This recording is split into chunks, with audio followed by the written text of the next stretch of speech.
জয় শ্রীকৃষ্ণ। রাধে রাধে। বন্ধুরা, আজ 18ই মাঘ, পয়লা ফেব্রুয়ারি, রবিবার।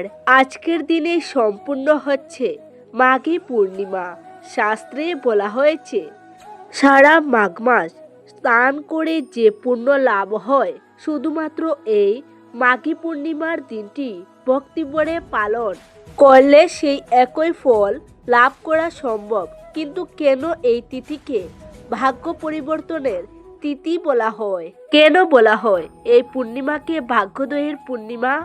আজ আমি আপনাদের শোনাবো পদ্মপুরাণে বর্ণিত এক অলৌকিক সত্য ঘটনা। কিভাবে এক দরিদ্র ব্রাহ্মণ, যার গড়ে এক মুঠো চাল পর্যন্ত ছিল না, তিনি শুধুমাত্র এই একটি ব্রত পালন করে কুবেরের মতো ধনবান হয়েছিলেন।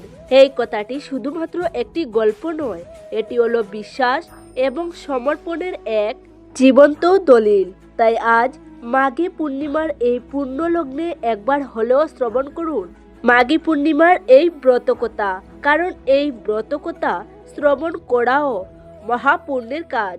আজকের দিনে যতবার আপনি এটি শ্রবণ করবেন, ততই পরম শান্তি লাভ করবেন।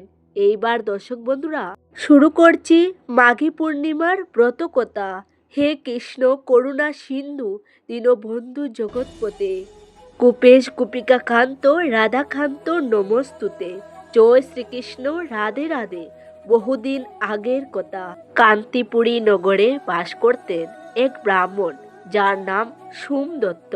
তিনি ছিলেন অত্যন্ত ধার্মিক এবং সদাচারী, কিন্তু ভাগ্যের কি নির্মম পরিহাস! চরম দারিদ্র ছিল তার নিত্য সঙ্গী।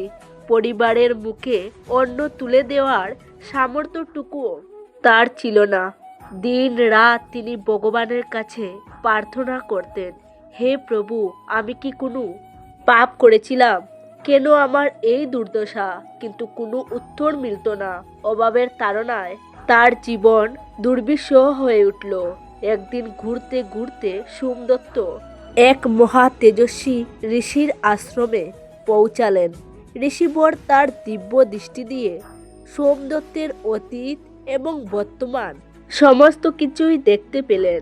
তিনি সোমদত্তকে বললেন, এই বিপ্র, তোমার পূর্বজন্মের কর্মফলেই আজ তোমার এই দারিদ্র্য। কিন্তু চিন্তা করো না, মাঘ মাস চলছে, সামনেই পবিত্র মাঘী পূর্ণিমা।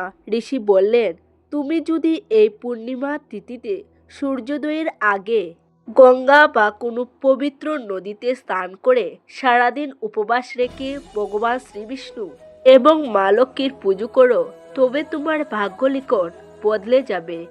ঋষির কথা মতো সোমদত্ত মাঘী পূর্ণিমার দিন ভোরবেলায় কনকনে ঠান্ডা জল উপেক্ষা করে নদীতে স্নান করলেন।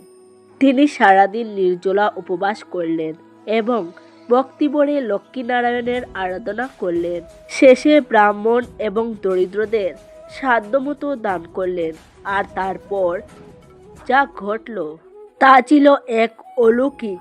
ব্রত শেষ হওয়ার কিছুদিনের মধ্যেই সোমদত্তের ভাগ্যের চাকা ঘুরে গেল।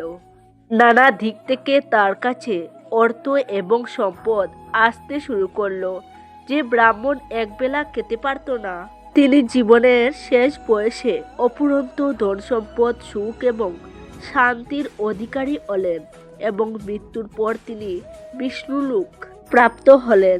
বন্ধুরা, এই কাহিনী আমাদের একটি শিক্ষা দেয়, ঈশ্বরের উপর বিশ্বাস এবং সঠিক সময়ে সঠিক কর্ম করলে ভাগ্য বদলাতে বাধ্য। এই ব্রতকথা আমাদের আরও শেখায় যে মনের ভক্তি হলো আসল সম্পদ। সোমদত্ত কোনো বড় যজ্ঞ করেননি, শুধু নিষ্ঠার সাথে ব্রত পালন করেছিলেন।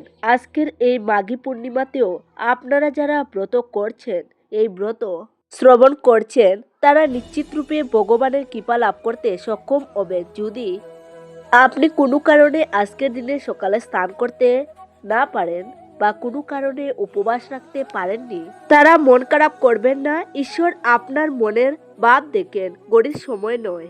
আজ যারা বুড়ে স্নান করতে পারেননি, তারা এখনো স্নানের সময় জলে সামান্য গঙ্গা জল এবং কালো তিল মিশিয়ে নিন আর মনে মনে গঙ্গে চ যমুনে চ এই মন্ত্রটি জপ করুন। এতেই গঙ্গা স্নানের ফল মিলবে। যদি এই মন্ত্রটি আপনি না জেনে থাকেন, তাহলে কেবলমাত্র ওম নমো নারায়ণ এই মন্ত্রটি জপ করেও আপনি এই গঙ্গা স্নান করতে পারেন। বন্ধুরা, আজ চেষ্টা করুন সারাদিন নিরামিষ আহার গ্রহণ করার। দুপুরে বা রাতে ভাত ডাল বা ফল মিষ্টি যাই খাবেন, তা আগে মনে মনে ঈশ্বরকে নিবেদন করতে ভুলবেন না। সোমদত্তের জীবনের মূল ঘুরেছিল দানের মাধ্যমে। আজ সন্ধ্যার মধ্যে কোনো একজন অভাবী মানুষকে কিছু অন্ন, বস্ত্র বা সামান্য টাকা আপনার সাধ্য ও সামর্থ্য অনুযায়ী পারলে দান করুন। কারণ শাস্ত্রে বলা হয়েছে, দানই হলো আমাদের পরম ধর্ম। আর পবিত্র তিথিতে এই দান সহস্র অশ্বমেধ যজ্ঞের সমতুল্য। সবশেষে গুরুত্বপূর্ণ হলো আজকের সন্ধ্যা, মাঘী পূর্ণিমার সন্ধ্যাবেলা অত্যন্ত শক্তিশালী। সূর্যাস্তের পর বাড়ির প্রধান দরজায় বা তুলসী তলায় একটি ঘিয়ের প্রদীপ পারলে অবশ্যই জ্বালান। এরপর শান্ত হয়ে বসে মা লক্ষ্মীর সামনে 11টি কড়ি বা একটি 1 টাকার কয়েন রেখে মা লক্ষ্মীর এই বীজ মন্ত্রটি 108 বার জপ করুন। মা লক্ষ্মীর এই বীজ মন্ত্রটি হলো ওম শ্রী মহালক্ষ্মী নমঃ। আবারও বলছি, ওম শ্রী মহালক্ষ্মী নমঃ। যে কড়ি বা কেশর আপনি মা লক্ষ্মীকে নিবেদন করছেন, তাতে হলুদ বা কেশর মাখাতে ভুলবেন না। এই কড়ি বা কেশর মা লক্ষ্মীর কাছে নিবেদনের পর তা সারা রাত্রি রেখে দিন। তারপর পরের দিন একটি লাল কাপড়ে সেটি বেঁধে আপনি যে স্থানে টাকা পয়সা রাখেন বা সোনা গয়না রাখেন, সেই স্থানে এটিকে সযত্নে রেখে দিন। বন্ধুরা, সব শেষে আজকের দিনে রাতের বেলায় যে কোনো সময়ে কিছুক্ষণ পূর্ণিমার চাঁদের দিকে তাকান এবং মনে মনে আপনার নিজের ইষ্ট দেবতাকে স্মরণ করুন। চাঁদের এই স্নিগ্ধ আলো আপনার মনের সমস্ত উদ্বেগ দূর করে দেবে, আপনার কুণ্ডলিতে চন্দ্রদোষ কাটিয়ে দেবে। মনে রাখবেন, তিথি আজ সারা রাত চলছে, তাই তাড়াহুড়ো নয়, শান্ত মনে ভক্তি ভরে আজকের দিনটি পালন করুন। সোমদত্ত ব্রাহ্মণের আপনাদের সকলের বান্নারও যেন পূর্ণ হয়ে ওঠে। মা লক্ষ্মী ও নারায়ণের কাছে এই প্রার্থনাই করি। ভিডিওটি ভালো লাগলে আপনজনদের সাথে শেয়ার করুন, যাতে তারাও ভিডিওটি দেখার সুযোগ পায়।